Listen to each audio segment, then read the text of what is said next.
अस्सलाम वालेकुम dear students. आज का हमारा टॉपिक है 1973 का आइन की खसूसियात। इससे पहले हम जो है 56 का आइन डिस्कस कर चुके हैं। 62 का आइन को हमने इसके ऊपर जो है वो डिस्कशंस कर की हैं। आज जो है 1973 के आइन के ऊपर हम बात करेंगे। 1973 के आइन से पहले बात करने से पहले एक बात मैं आपको बताती चलूँ कि 1971 में हम एक अपना बाजू जिसको मशरक़ी पाकिस्तान कहा जाता था वो गवा चुके हैं इस वक्त तक 1973 तक। और इससे पहले जितनी दोनों आइन में हमने बात की थी दो ज़ुबानों की, यानी एक बंगाली की और दूसरी जो थी वो उर्दू ज़ुबान की, कौमी ज़ुबानों की।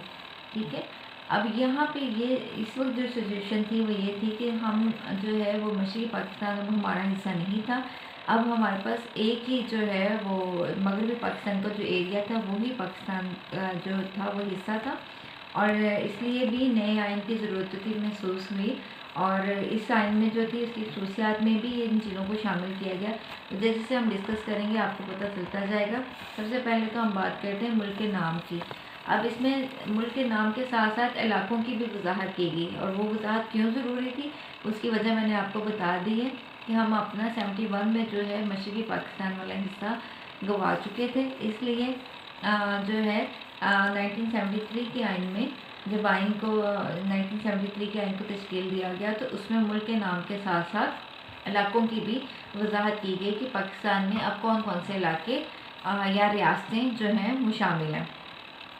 1973 के आइन में मुल्क का नाम इस्लामी जमहूरिया पाकिस्तान जो था वो रखा गया, और इसमें जो था 1973 के आइन में इलाकों की निशानदेही की गई, जिसमें सुबह पंजाब, सिंध, सरहद, बलूचिस्तान, इस्लामाबाद, दारुल-हुकूमत, वफाक के ज़ेर इंतज़ाम कबायली इलाकों को शामिल किया गया, और बहुत सारी रियासतें और इलाके जो बाद में पाकिस्तान में शामिल हुए उनकी भी वजाहत की गई। इसके बाद ये जो आइन था वो तहरीरी था। पहले दोनों आइनों के मुकाबले में ज़्यादा जामिया था, और जामिया होने की क्या वजह थी वो भी मैंने आपको बताया अभी कि हम जो थे वो एक हिस्सा गंवा चुके थे। अब जो बचा हुआ हिस्सा था उसमें अब ये जो आइन था उसमें हर चीज़ को बेहतर तौर पे वाज़िया करने की ज़रूरत थी, ज़्यादा वजाहत की ज़रूरत थी। तो ये दोनों आइन के मुकाबले में ये जो आइन था ये ज़्यादा वाज़िया था। इसकी जो थी 280 दफ़ात थी, और जबकि 1956 का जो आइन था वो 234 पे, और जो 1962 का जो आइन था वो 250 दफ़ात पे मुश्तमिल था।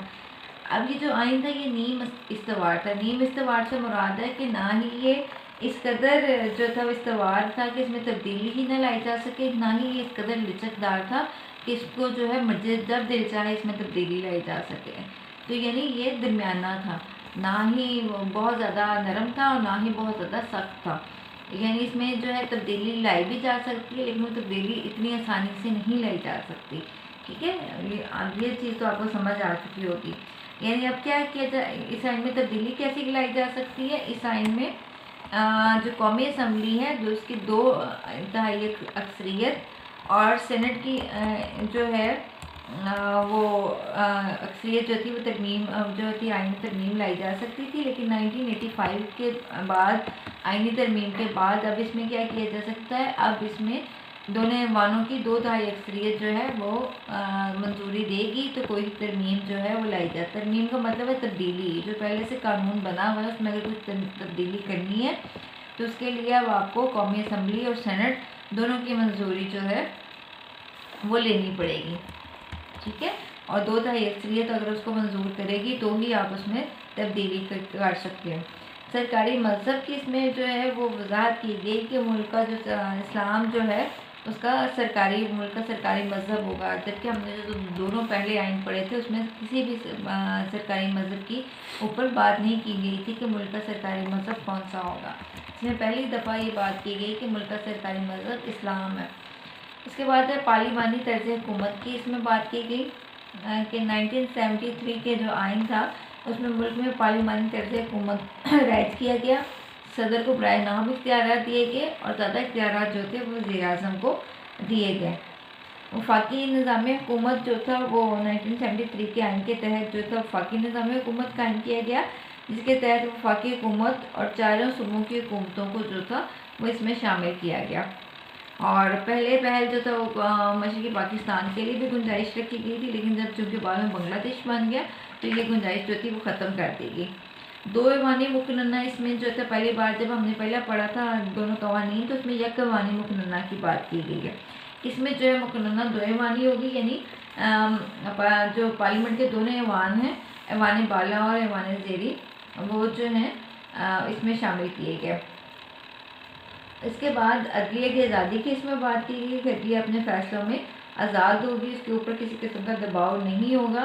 بنیادی حقوق کی اس میں بات کی گئی کہ عوام کے جو بنیادی حقوق ہیں، ان کے جان مال عزت آبرو کی حفاظت جو ہے وہ گورنمنٹ کی ذمہ داری ہے، اور ان کے جو بنیادی حقوق جس میں روٹی کپڑا مکان اور صحت کے جو ہے وہ آ جاتے ہیں، یہ تمام کے تمام حکومت کی ذمہ داری ہے۔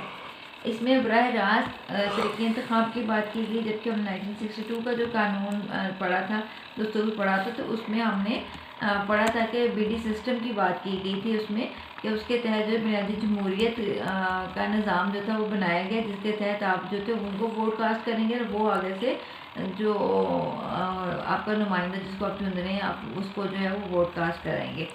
یعنی آپ جو ہے بنیادی جمہوریت میں جو اراکین شامل ہیں، آپ ان کو ووٹ ڈالیں گے، اور وہ آگے سے اپنی مرضی سے جو ہے وہ جو ہے آگے سے جو نمائندے کھڑے ہوں گے ان کو ووٹ کاسٹ کریں گے۔ تو اس میں جو تھا ایسا کوئی سسٹم نہیں تھا، اس میں پہلی دفعہ براہ راست جو تھی وہ عوام جو ہے شامل ہوگی۔ ووٹر کی عمر حد مقرر کی 21 سال تک ہوگی، اور اس میں جو ہے وہ آپ اپنے مرضی کا جو ممبر ہے اس کو ووٹ کاسٹ کر سکتے ہیں براہ راست۔ قرارداد مقاصد کو اس میں شامل کیا گیا ابتدائیہ کے طور پہ، اور اس میں واحد شہریت کی بات کی گئی۔ دوسرے ممالک میں قانون ہے کہ وفاقی ممالک جہاں پہ وفاقی طرز حکومت شامل رائج کیا جاتا ہے، وہاں پہ شہریوں کو دوہری شہریت دی جاتی ہے، یعنی ایک تو وہ مرکز کی شہری ہوتے ہیں، ایک وہ اپنے صوبوں کی جو شہریت ہے وہ بھی دی جاتی ہے ان کو، اور اس کے تحت جو ہے وہ اپنے حقوق جو ہیں وہ ادا کر رہے ہوتے ہیں، جبکہ پاکستان میں ایسا نہیں ہے۔ پاکستان میں جو ایک ہی آپ کو جو ہے وہ دی جاتی ہے شہریت، یعنی مرکزی جو مرکز کی شہریت دی جاتی ہے، وہ مرکز کی شہریت کے تحت آپ پاکستانی کہلاتے ہیں، یعنی آپ جو ہے وہ مرکز کے بھی شہری ہیں، صوبوں کے بھی شہری ہیں، آپ علیحدہ علیحدہ جو ہے دونوں طرف سے آپ کو شہریت نہیں ملے گی، بلکہ آپ اوور آل پاکستانی کہلاؤ گے۔ اور اس کے علاوہ جو تھا اتصال کے خاتمے کی بات کی گئی اس میں، کہ ملک میں ہر قسم کا اتصال جو ہے وہ ختم کیا جائے گا، چاہے وہ پرائیویٹ سیکٹر کا ہو یا پبلک سیکٹر کا ہو، اور ان دونوں سیکٹرز کو جو ہے تحفظ دیا جائے گا۔ اس میں سرکاری زبان کی بات کی گئی، زبانوں کی نہیں، زبان کی۔ زبانوں کی جب بھی بات کی گئی تھی، اس کی وجہ میں نے آپ کو بتائی تھی کہ مشرقی پاکستان صاف تھا تو بنگالی کو بھی جو تھا وہ قومی زبان کا درجہ دیا گیا، لیکن چونکہ اب مشرقی پاکستان ہم سے علیحدہ ہو کے بنگلہ دیش بن چکا تھا، تو اس میں سرکاری زبان اردو کی بات کی گئی، اس میں ایک ہی سرکاری زبان ہوگی اور وہ ہے اردو۔ اور انگریزی کی، جیسے میں نے آپ کو پہلے بتایا کہ 62 کی قانون کے تحت دفتری زبان جو تھی وہ انگریزی کو رائج کیا گیا تھا دفتروں میں، تو اس میں بھی یہی اس میں گنجائش رکھی گئی کہ دفتروں میں جب تک اردو کو رائج نہیں کیا جائے گا دفتروں میں، تب تک انگلش میں ہی جو ہے وہ کام کیا جائے گا دفتروں میں، تا وقتہ جب تک اردو کو رائج نہ کیا جائے۔ تو میرا خیال ہے کہ آپ کو یہ تینوں آئین بہت اچھے سے سمجھ آ گئے ہوں گے۔ آج کا لیکچر صرف اتنا ہی، انشاءاللہ ہم نیکسٹ آپ کے لیکچر میں نیا ٹاپک جو ہے اس کو ڈسکس کریں گے۔